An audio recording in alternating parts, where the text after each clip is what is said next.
Hello everyone, welcome to another Adobe Premiere Pro CC tutorial. In this one, I'm going to show you how to blur footage. In particular, some of you video editors, if you catch some nudity that you didn't want to see, or it's not supposed to be in the film, or in your shot, or maybe there's people in a film that you want to blur out their faces for whatever reasons. Like I'm just using some stock footage here. I got this off of pexels.com. It's stock footage, so if you want to, work along with me, just go right ahead. I'm going to show you how to blur these footage. Oh, and license plates, if you get someone's license plates or something like that and you want to blur it out. Guys, there's a million reasons to do it. I can show you how to do it the right way in Premiere Pro. Let's get going. All right, I've drag and dropped in some footage into my little timeline here. And now you want to go to your effects panel. For me, it is up at the top here. I would click on effects, and it comes to the right side, sorry. This is the effects style. This is the Adobe Premiere Pro CC 2018, kind of their defaults. It's taking a little bit of getting used to, but I'm going to switch back to editing because that's, I think, the more standard version that most of you guys are familiar with.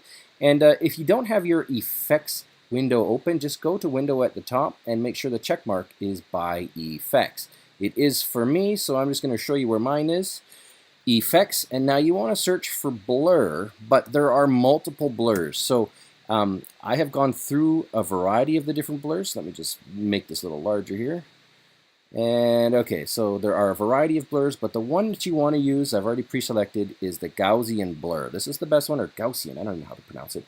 This is by far the best blur in Premiere Pro, and it gets the job done, and it does it well. So anyways, click on Gaussian blur, drag and drop that onto your sequence, or to your footage, and then nothing happened for me because I didn't go into effect controls. But if I go into effect controls and I actually click on the clip here, you're going to see there Gaussian blur.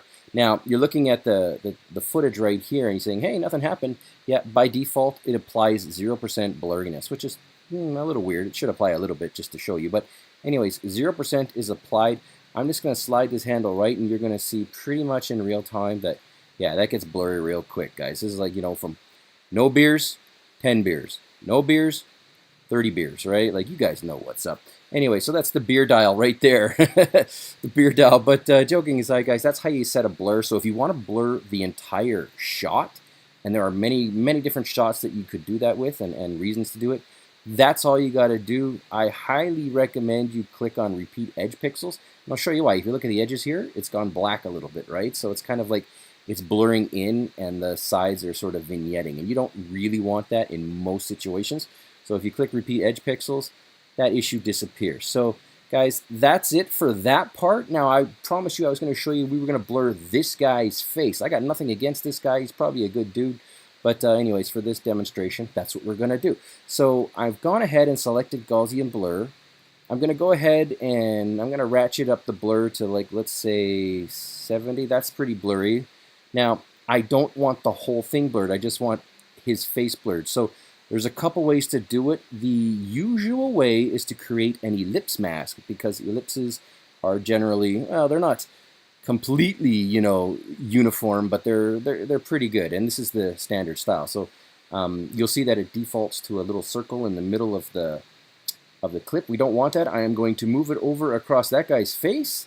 And bang, we have blurred his face, plus a few other people. Well, this lady below her is sort of semi-blurred. So I'm going to go ahead and just make some minor adjustments here. So if I click on this point, you can see that I can contract the circle.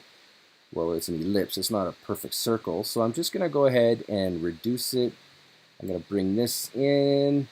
So that is not 100% what we want. I'm going to reduce it a little more. Actually, I'm going to reduce it a fair bit more because we're going to do some masking and some quick feathering at the end here. But that's, if I click off, and just to get rid of his thing, okay, he's kind of blurred there. It's not bad. Again, it totally sticks out, right? So, I mean, if that's the effect you're going for, great. If not, no worries. I'm going to increase the blur just for the hell of it. So let's go to 80. Now, here's the part where you can sort of blend the blurring in with the rest of the footage. And you do that very simply by increasing the mask feather and the mask expansion. Mask feather kind of affects what's beside the edges, so instead of having hard edges, it goes to sort of soft edges. As you can see, like, this is no edges, and that's 0, right? So if we mask it a bit, okay, you know what? That's actually looking pretty good. It's not perfect, but we're not we're not doing a forensic video here. And then you also want to expand the mask out a little bit generally, because it sort of pushes the boundaries on the sides. So again, it sort of makes the edges a little bit hard, or less hard. Let's increase the blur a little bit maybe. What do you think, guys? I don't know. Let's go up to like maybe 90.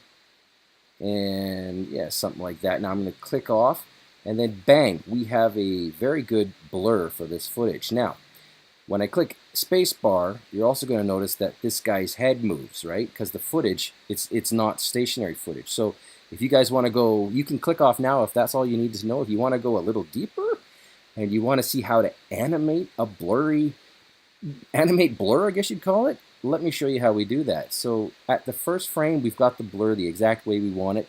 We take the mask, we click it, and what we want to do is we want to click this toggle animation on mask path. That's the one.